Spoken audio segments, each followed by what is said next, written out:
I strongly believe that by the end of this video, you will understand how to overcome shame after sinning, how to come back to Christ with confidence, and how to stop allowing your past mistakes to separate you from God. And remember, here on Learn English in Christ, we learn English through God's Word. Maybe you have sinned, and now you feel ashamed. You keep thinking about what you did. You have asked God for forgiveness, but deep inside, you still feel dirty, guilty, and unworthy. Maybe you are even afraid to pray. You think, how can I talk to God after what I have done? How can I lift my hands in worship? How can I open my Bible when I know I have failed? If you have ever felt this way, listen carefully. Your sin is not your identity. Yes, sin is serious. Yes, we must repent. Yes, we must take our relationship with God seriously. But your failure does not mean that God has finished with you. The enemy wants you to believe that you are too dirty to return to God. He wants you to hide. He wants you to stop praying. He wants you to stop reading the Bible. Because if shame can keep you away from God, you may remain trapped in the same cycle. But Jesus is calling you back. 1 John chapter 1, verse 9 says that if we confess our sins, God is faithful and just to forgive us and to cleanse us from all unrighteousness. Think about that. God does not say, confess your sin and I will remind you of it every day. He says He will forgive you and He will cleanse you.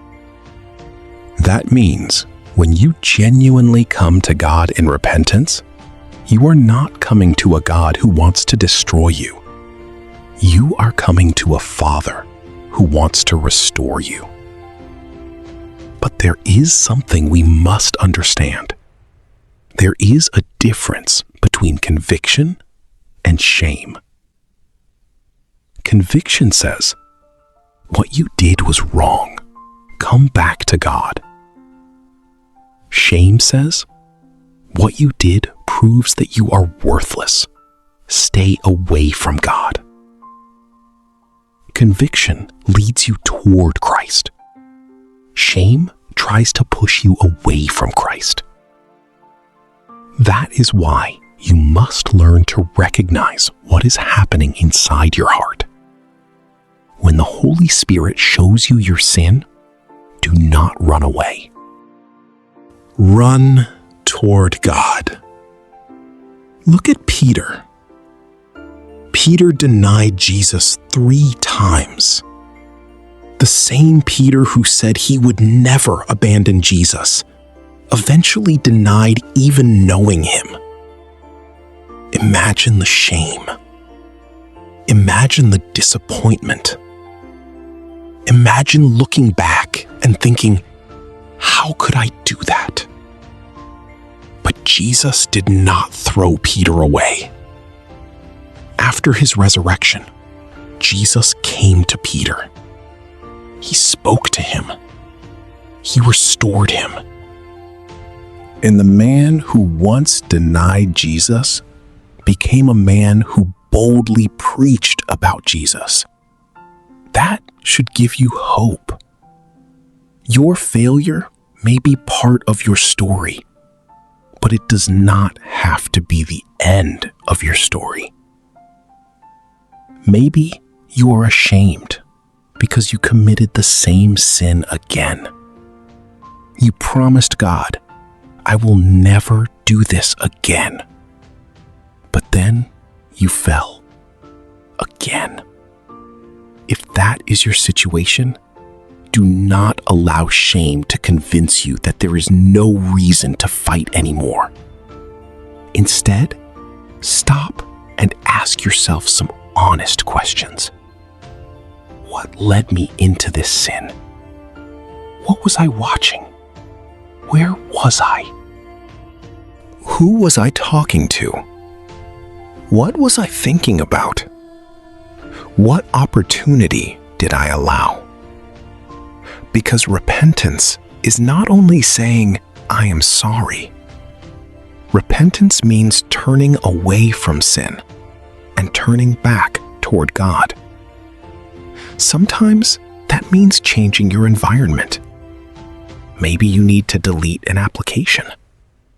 Maybe you need to stop visiting certain websites. Maybe you need to change the people you spend time with. Maybe you need to stop having certain conversations. Maybe you need to stop putting yourself in situations where you already know you are weak. You cannot constantly feed temptation and expect your spiritual life to remain strong. Jesus said in Matthew 26:41, "Watch and pray that you enter not into temptation." Notice those words, watch and pray. Be alert. Know your weaknesses. Do not pretend that temptation cannot affect you. And pray. When shame comes, talk to God. You do not need complicated English. You do not need perfect words. You can simply say, Lord, I have sinned. I am ashamed. I need your mercy. Please forgive me. Cleanse me. And give me strength to walk away from this sin. That simple prayer can become the beginning of restoration.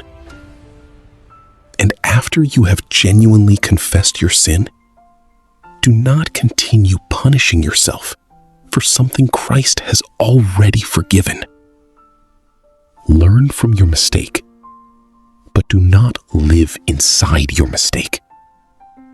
There is a difference between remembering a lesson and carrying a sentence. You can remember what happened without allowing it to define who you are. Romans 8:1 says, "There is therefore now no condemnation to them which are in Christ Jesus." If you are in Christ, condemnation does not have the final word over your life. Grace does. Mercy does. Christ does. So when shame comes back and says, "You are not worthy," remember the cross.